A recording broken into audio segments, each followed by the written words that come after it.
I'm very excited for today's episode with my guest, friend, and one of my mentors, John Lee Dumas. John is an incredible human being, a former officer in the Army, entrepreneur, and host of the number one rated business podcast that I've had the privilege of being on called Entrepreneur on Fire. I asked John to come on the show to not talk about entrepreneurship, but to instead talk about his journey, talk about his experiences, his successes and his defeats, and most importantly, to talk about his journey to creating the life that he wants to have and the life that he lives today. This is a really special episode to me, not only because of the role that John has played in my life, but because if you sit here and you take notes and you listen, like intently listen to some of the things that John is going to lay out for us, it will change your life. And I mean that in an actual way. He and I are in agreement with so many things, and his journey has been spectacular. And I know that he's just getting started. And like many people who listen to this show, we're always looking for what's next, how to create the life, how to build the thing that we want to build. And John's going to bring some amazing value to your life today through this episode, through our conversation. And so I'm very excited to have John on here. I'm very excited to have you listen. To be honest with you, and this is not to be disparaging to any other guest I've ever had, but this one was near and dear to my heart because, John's a very, very busy human being. And as one of my mentors, to have him come in this space and bring value to the Unbroken Nation meant the world to me. So without further ado, my friends, John Lee Dumas. What's up, Unbroken Nation? Hello, my friends. I'm Michael Unbroken, host of the Think Unbroken podcast and founder of ThinkUnbroken.com. And I'm honored to be your trauma coach and mentor because I believe that everyone is capable of getting unstuck, cultivating self-love, and becoming the hero of their own story. I believe that when implemented correctly, the practical tools and education you will receive from this show will help you lead an unbroken and extraordinary life. I believe that no matter what we come from, that we all have the ability to choose ourselves first, to create and manifest a powerful and grace-filled future and love the reflection in the mirror. I believe that every day is a day to grow, learn, heal, and change. That's why I started my company, ThinkUnbroken.com, which is an online training and healing and personal growth platform where you get everything that I know about how to get motivated, be accountable, get out of the vortex, and become the hero of your own story through community, connection, and commitment. For more information, visit ThinkUnbroken.com. Please listen closely as you may learn just one thing that will help you be unbroken. And please share this episode with at least 3 of your friends because we all need community and connection in our healing journey. And be sure to DM me and tag me on Instagram at Michael Unbroken so that I can say hi. I just want to thank you again for being a part of this, for listening and being a member of the Unbroken Nation. Now, let's get into today's show and make the world unbroken.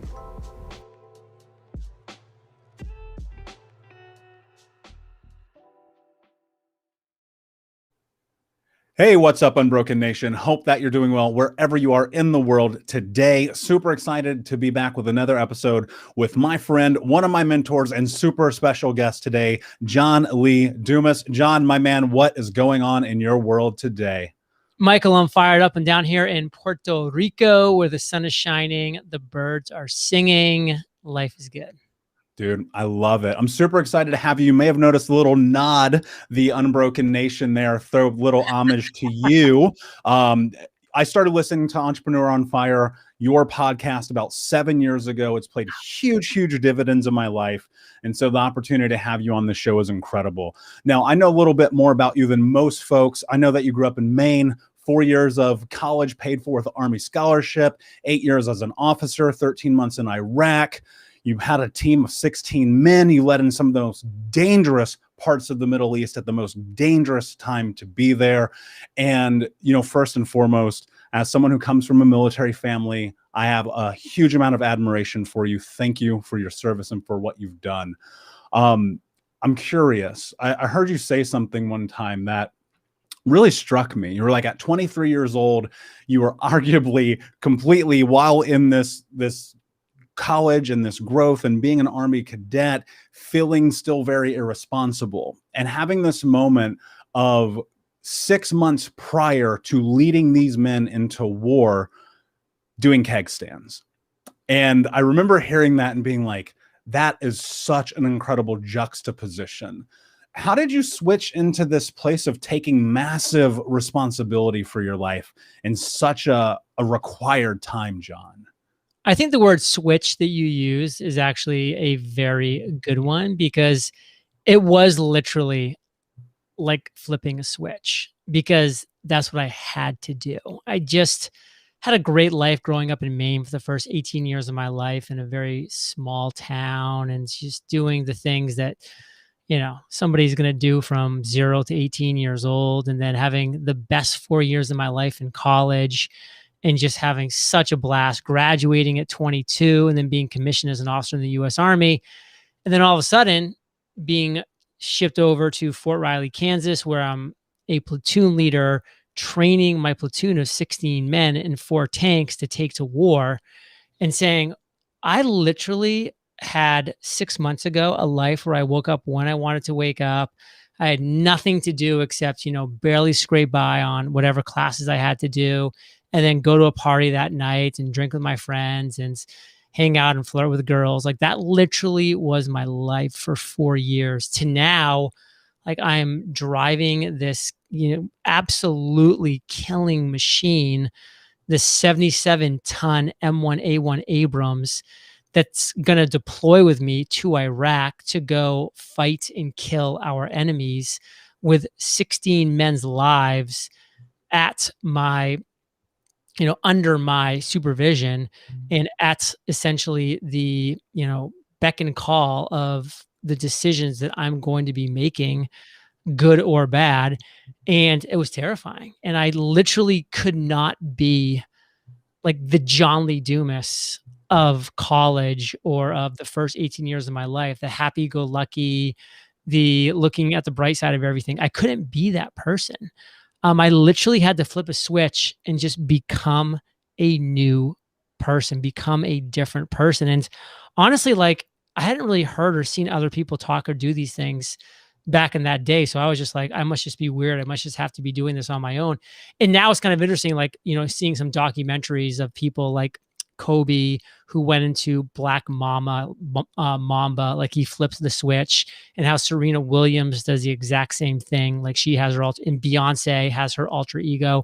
Like, that's what it was. Like, it was literally me flipping a switch into an alter ego and becoming a different person, which, not to go too deep on this, and we can maybe touch more on this later if you want to, but it did allow me to compartmentalize like the terror and the trauma that I experienced while I was deployed in Iraq, and seeing and doing what I saw and did. And then feeling like when I got back for a couple years, like, I was actually good, being like, wow, I was just one of the lucky ones that really didn't deal with PTSD.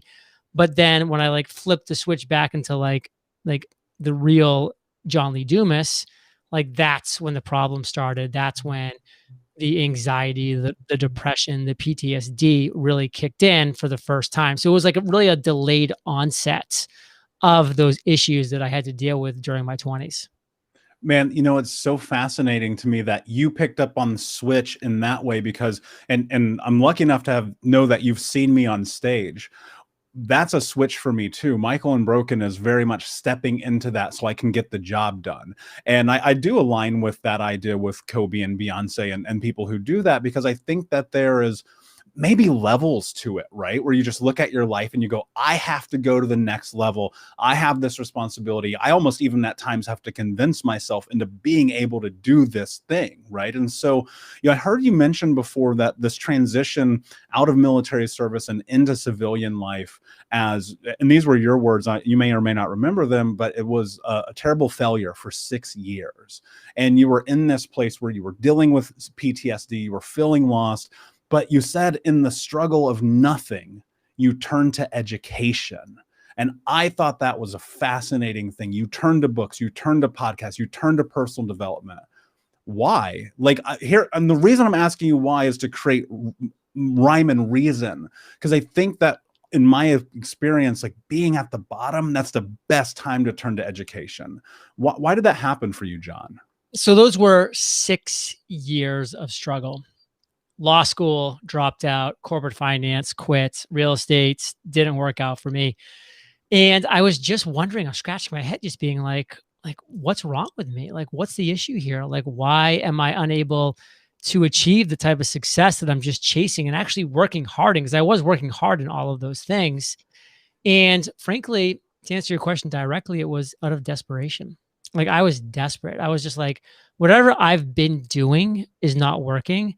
So I need to surround myself with the right people. I need to educate myself through the books of business men and women that have been successful and just other individuals who have led great lives. So I went in this, absolute rabbit hole of reading biographies and watching documentaries and listening to audiobooks and just business books in general. And it was really, again, out of desperation. But of all of those words that I read in those books and in that time frame of my life, pre-launching Entrepreneurs on Fire, all of that helped in some way. But there was really one phrase from those tens of maybe hundreds of thousands of words that I read over the time frame that really changed everything. And that's why, whenever people are like, "Man, I read this book, it was good." But I'm like, "Well, was there like one thing in that book that was great?" They're like, "Oh yeah, there was one thing that was." I'm like, "Well, sometimes that's it." And I was reading this book and I almost put it down a few times. And I just kept pounding through it just so I could complete it. And towards the end of the book, this guy quoted Albert Einstein. And the quote was, "Try not to become a person of success, but rather a person of value." And it was literally like somebody, maybe Albert, reached out from the past and slapped me in the face. And he said, "Bro, like you are literally just trying to chase success. That's never going to work. What are you doing that's valuable in this world?" And I looked in the mirror and I said, "What value are you providing in this world?" Like I asked myself, and the was nothing. I wasn't providing any value. I was chasing my own personal success and not giving any value to anybody along that journey. And I said, "Well, Albert must know a thing or two. What if I just shifted everything and did 100% value and stopped chasing success 100%?" And that's what led to Entrepreneurs on Fire. That's what led to the idea, the concept, to the commitment to try this thing out called becoming a person of value, which is what Albert Einstein talked about. And again, from this one book that I almost put down 50 times, that one gem started everything. Man, that's beautiful. And I have so many of those moments and experiences in my life where I'm like, that one piece, that was the difference. And you listen that, you carry that with you. But here's where I think people get stuck, because they get that one piece quite often. And then they hear a story like yours and they go, "Oh yeah, I got this piece. I'm going to go and build this incredible empire." And the truth is, like, when you are value driven, whether that's part of your ethos or who you are as a human being, there is patience and a vast amount of it required. But often you have to give something up to get what you want. You were having a conversation with Jordan Harbinger one time, and you were talking about the courage to quit. And that hit me so hard, dude, because the greatest change in my life came from quitting shit that did not bring me value. Talk about the courage to quit, John. Do you know how many people's lives suck right now? And I mean, are just like shitty, shitty lives right now because they're afraid to quit? Like it's the majority of the population. And I see it every single day. I see that person that's in law school on their first or second semester and they hate it and they're miserable. But guess what? They paid $20,000, $40,000 to be there, and everybody thinks that they're in law school, so it's so impressive. So they end up spending the next 40 years of their life being a miserable lawyer. Or the person that just read a book one day or saw a movie that, so watch Grey's Anatomy, and they're like, "Oh my God, being a nurse is amazing. Like you get to do this and you get to marry the doctor and and they become a nurse." And I've seen it happen to people close to me in my family, by the way. And they go to school, get the degree, get the job, and they're working 9 p.m. to 9 a.m. shifts overnight. And they're just miserable because they're just changing bedpans and they're just doing this. And they never thought that it was anything like that. And I'm just like, oh my God, like these people, they had this sunk cost fallacy. They think that just because they started going down the road, that it's too much energy or there's too much cost to turning around, going back to the beginning and trying again. And, just to kind of give like a financial example, this happens all the time to people in the stock market. Like they'll buy a stock at like 20. They're like, oh my God, if it goes to 30, like I'm going to sell and I'm going to make 50% gain. It's going to be amazing. And then it goes to 40 and they're like, oh my God, it's at 40. And then it goes to 50. They're like, oh my God, like what happened to them selling at 30? Well, now they're not going to sell because now they're seeing real dollar bills. And then the stock starts going down. They're like, oh, if it just gets back to 50, then I'll sell. But now it's down to 40. Oh, if it just gets back to 40, I'll sell. And then it's back to 30. Well, if it just gets back, and then all of a sudden they're in the red. And this happens all the time. And so it happens in finance, it happens in life, it happens in business, it happens in everywhere. This sunk cost fallacy. And it all stems back to people not being willing to have the courage to quit, the courage to know that I'm going to make a decision. And it may not be the best decision that I could ever possibly make, but it's going to be a decision that I make and I'm going to go forward, not look over my back in hindsight. And this kind of does bring me back to my Army days. I'll tell a real quick story is that, we were on a mission under fire and I was the platoon leader. So I had to make a decision. Now here I am, this 23-year-old young buck, like I'm going to be like General Patton and make like the greatest decision in the world right now. That's going to win the war, but I got to come up with the greatest decision. And he grabs me and throws me against the Humvee. He's like, LT, a good decision now is better than a great decision later because there might not be later for us. And like, I was like, holy crap. Like he's right. Bullets are literally flying. So that's obviously an extreme example, but it's true in life as well. Like, if you just go through life and you make really good decisions at every opportunity and you're just action, making good decisions, it's going to lead to something great. But if you're frozen in the moment and you just are waiting for that great decision, you are never, ever going to take the type of action that it takes to be a massive success. So you need to understand the courage to quit, the courage to make a good decision and not worry that it's not a great decision, the courage to take action. Those things are critical to your journey. Yeah, 100%. And also, I think for clarity here, this is very much a not preaching from a pulpit. Like I know, John, you quit multiple things like law school, for example, even though you sunk cost into it because you looked at your life and you said, this isn't what I want. I quit a 6-figure corporate job with a Fortune 10 company because it wasn't what I wanted. And the truth about life is this time right now, this moment, you're not quitting, you're not getting that shit back. And if you don't act, here's what's going to happen. You're going to be on your deathbed and you're going to have regrets. And that is the singular worst thing I think that a human being could do in their life. But here's what I think is interesting, John. I'd love to know your thoughts on this. People want that. They want that life. They're like, I want to build this thing. I want to, whether it's a business or a relationship or a family or a career, whatever. They're like, I want that thing. And you said something that I wrote down one time that I think about literally almost every single day. You said, people want the gold, but they don't want the grind. Hey, what's up, Unbroken Nation? Michael here. I just wanted to take a moment and invite you to the Think Unbroken community coaching sessions. We start these sessions at the beginning of every month, and we take a deep dive into the baseline and frameworks of what it means to get out of the vortex and become the hero of your own story through community, connection, commitment, and education.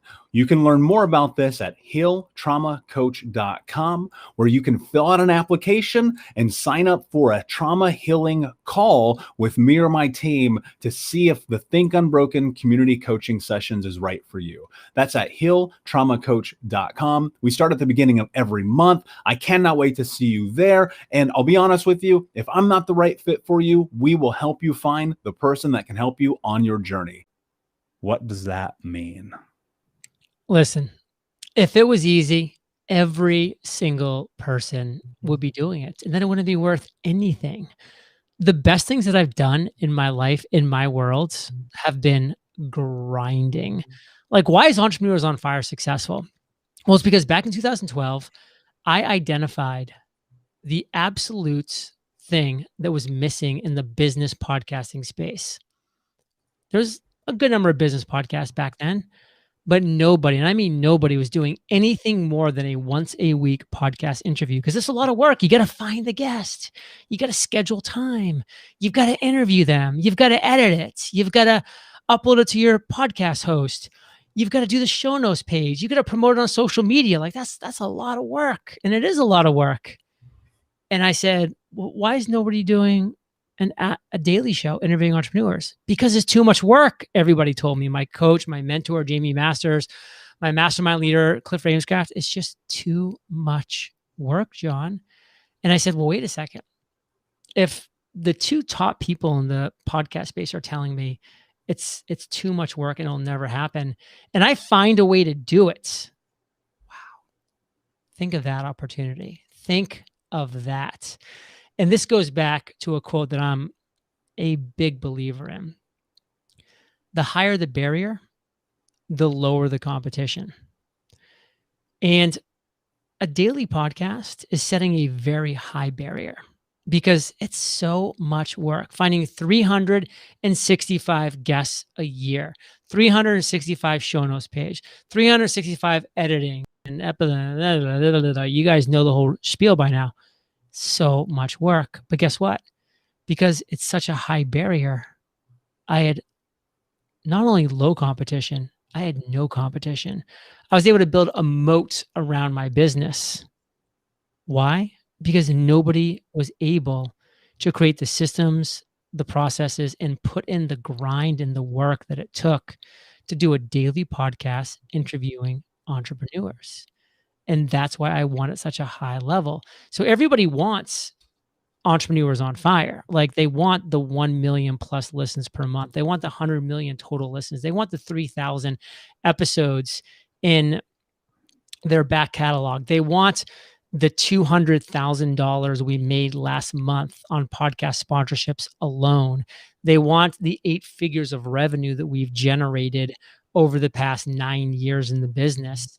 They want the gold, but they're not willing to do the grinds. And those few people that are willing to do the grinds get the gold. And that applies to everything in life, man. Everything, whether it's your career, your relationships, whatever it is that you want. Like, I think there is a grind to it. Like, there is monotony in creating the life that you want to have. Like, believe it or not, people think like life is just this thing where you're like chilling on the yacht, having a drink, hanging out all the time. What they often miss about people who are successful in any capacity, financially or otherwise, is the amount of effort that they put into it. Now, I know something that I think is really interesting about your story and your journey, because people do look at the measurement of where you're at now, but they may not know this. Your coach was actually going to fire you because you didn't pull the trigger on your dream. Talk about that, because I want people to hear this and understand that even John Lee Dumas, this guy who's built this incredible empire, arguably the greatest business podcast on planet Earth, almost didn't do it. So I'm a big believer when it comes to finding your mentor is to find somebody who is about a year ahead of where you want to be. So where you want to be in 1 year's time, that's the person that you want to hire. Somebody who is currently where you want to be in about 1 year time. And I found that person in Jamie Masters, who was running a great podcast for about a year at that time called The Eventual Millionaire. And I hired her. It was fantastic. She helped me out on so many things. And then I caught what I like to call the perfectionist bug, which, by the way, 99% of podcasters that have come through my podcasting community, Podcasters Paradise, have caught. Very few people. In fact, it may be 100%. Very few people avoid this bug called the perfectionist bug, where they're just like, oh, I know my launch date on my podcast is this date, but it's not perfect yet. Like my podcast could be a little bit better. My logo may be a little bit better. My website can maybe be improved a little bit. I'm not doing great show notes right now. I can improve my show notes. My social media doesn't have enough followers right now. Like I can increase my followers. Whatever it is, one, two, all of those things I just mentioned, it's perfectionism. You become a perfectionist. Everybody does it. And it's so sad because the word perfectionism actually usually has a positive connotation in this world. Like, oh, like that person's a perfectionist. They just want to do things right. I think it should have a complete negative connotation in this world. In fact, I tell people you need to replace the word perfectionism with the word coward, because you are not a perfectionist. You are not trying to be perfect. You are a coward. You are being a coward. And rewind to 2012, that was me. I was hiding behind this word called perfectionism because, again, people are like, oh, he just wants it to be good. He wants it to be he wants it to be perfect. Like, I get it. It's like, who doesn't want things to be a little bit better? So I was hiding behind this word like a shield, like a little rock that was protecting me. But I was a coward. I was being a coward, as is everybody who ever utters the word perfectionism, or I'm a perfectionist, or I'm trying to be perfect. None of those things are true. You are 100% being a coward.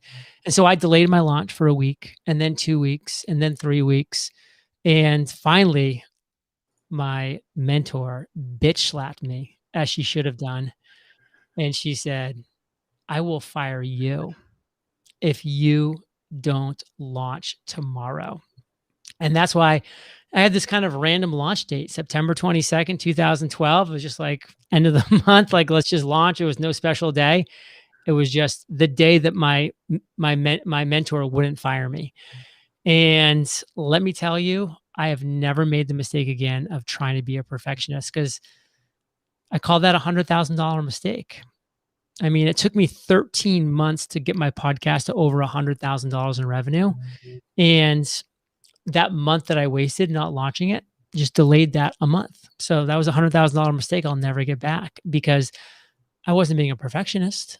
I was being a coward. And that's just reality.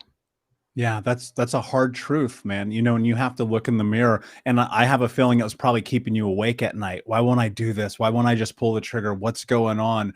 And the greatest moment of change in your life comes through action, because if you don't create change in your life, change will never happen. And you have to put in the effort, you have to put in the energy, but also you have to be willing to face the naysayer and the critic, who often is you first. Because guess what? People are out there, they're going to judge you anyway. And if you are always trying to make things perfect, you'll never have them done. And if they're not done, then you're doing yourself and the world a disservice. And this applies to everything. You say all the time, John, that fortune favors the bold. And I love that, because I believe that it's very true. Outside of entrepreneurship and the military and building podcasters, Paradise and Entrepreneur on Fire, what do you think is the most bold thing that you've done in your life? Done a lot of bold things in my life. Some have worked out, some have not worked out, for sure. But I will say, I think the boldest thing I've ever done in my life would be quitting law school. That is the defining moment in my life, where I just kind of been the poster child up until that point in my life. I did well in high school. I was a 3-sport athlete. I was voted, most athletic of my class. And then I went to college and did well in college. And I was an Army cadet, and I had a lot of great friends and a lot of great times. And then I went and became an officer in the U.S. Army and spent 4 years as an active duty officer, serving the country and going to war. And then another 4 years after that as an active reserve Army officer. And I just kind of like led this life where I pretty much done all the right things. I mean, of course, I had a few hiccups along the way. We all do, but for the most part, I had this like bright, shiny future. Now, like, oh, and did you hear what John's doing now? Like this war veteran who came back and he was a captain in the Army, and now he's going to law school. Like, what's next for this guy? Is he going to go into politics? I mean, like that was kind of like, like the whispers. And now I had to look in the mirror and be like, now the conversation changes from John, like kind of on this steady trajectory upwards, doing various things to, oh, did you hear? Like, yeah, John dropped out of law school. Like he couldn't hack it. Like he left. Like who knows what he's doing now? Like he's probably waiting table somewhere, some 24-hour diner. And of course, these are all the thoughts that are going on in your head. When you get a little bit older, you realize people don't really care that much. Like they have their own things that they're caring about that don't involve you. But that's at the time you think it's going to be front page news and the dinner conversation at everybody's house for the next 6 months. And that's why I had to leave for India when I dropped out of law school. Like I just left. I had like the eat, pray, love moment, and I just went for 4 months and just backpacked India, barely communicated with anybody. And it was an interesting time in my life. But that was the most bold thing I ever did. And the beautiful thing about doing something so incredibly bold is that whenever I had to do other bold things in my life, I'd be like, hey, this is kind of bold, but nothing compared to what you did dropping out of law school. So sky's the Yeah. limit. I love it, man. And I'll tell you this, when I packed up my life, I quit that Fortune 10 job. I left America. I traveled the world. I lived in all these different countries. Man, I learned so much about myself. And I would say this, if you're unwilling to find out the truth of that thing that's buried deep inside of you, you will never have fortune in your life. John, my friend, this is an amazing conversation. And I appreciate you being here. Before I ask you my last question, can you tell everybody where they can find you? eofire.com is where all the magic happens. Of course, Entrepreneurs on Fire is a pretty cool podcast you can listen to. And I see the book over Michael's right shoulder, and I appreciate that, brother. But you can pick up one of these, The Common Path to Uncommon Success. It is not my genius. It is the genius of over 3,000 of the world's most successful entrepreneurs that I've interviewed that make this book what it is. Yeah, and it's a phenomenal book. It's behind me for a reason. I love it. I think it's a powerful manual for anyone who is in this place where they're trying to solve problems in their life. Because I think being an entrepreneur makes you the biggest problem solver there is. And so, beautiful book. I love the podcast. Please go and listen. My last question for you, my friend. What does it mean to you to be unbroken? It means that you've been broken so many times that you are now anti-fragile. We've all had struggles and obstacles and challenges in life. And every time you've been broken is just a way to become more unbreakable, more unbroken. And that's what it means to me, is to just continue to take strength from everything you've done in life, good, bad, ugly, and keep driving forward. Beautiful. Keep driving forward, my friends. Unbroken Nation, thank you so much for listening. Please like, subscribe, comment, share, leave a review, tell a friend. And until next time, my friends, be unbroken. I'll see you. Did you know that you can sponsor an episode of the Think Unbroken podcast?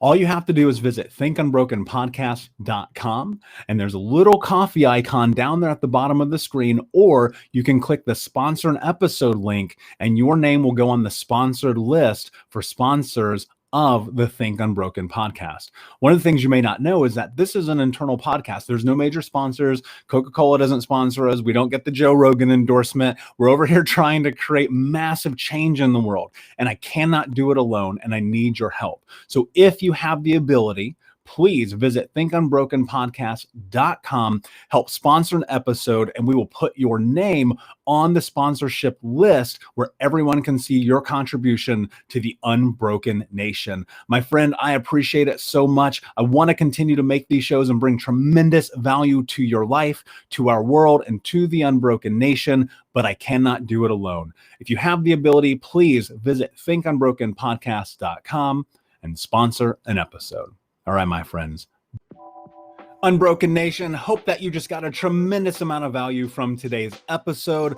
I want to know what you think. Please do me a favor and review, rate, and share the episode with 3 friends on social media today. It would mean the world if you did, because ultimately at the end of the day, creating community and connection is how we heal generational trauma in the world. And I need your help to do that, Unbroken Nation. So if you're on iTunes or Spotify or wherever you are, please like, comment, share, review. I want to know not only what you like about the show, but how I can make the show better, how I can make this further about helping you on your healing journey. So do me a favor, and when you do, shoot me a screenshot of you making the review to my DM at Michael Unbroken on Instagram so that I can have a conversation with you, say hi, and more importantly, so I can share it with the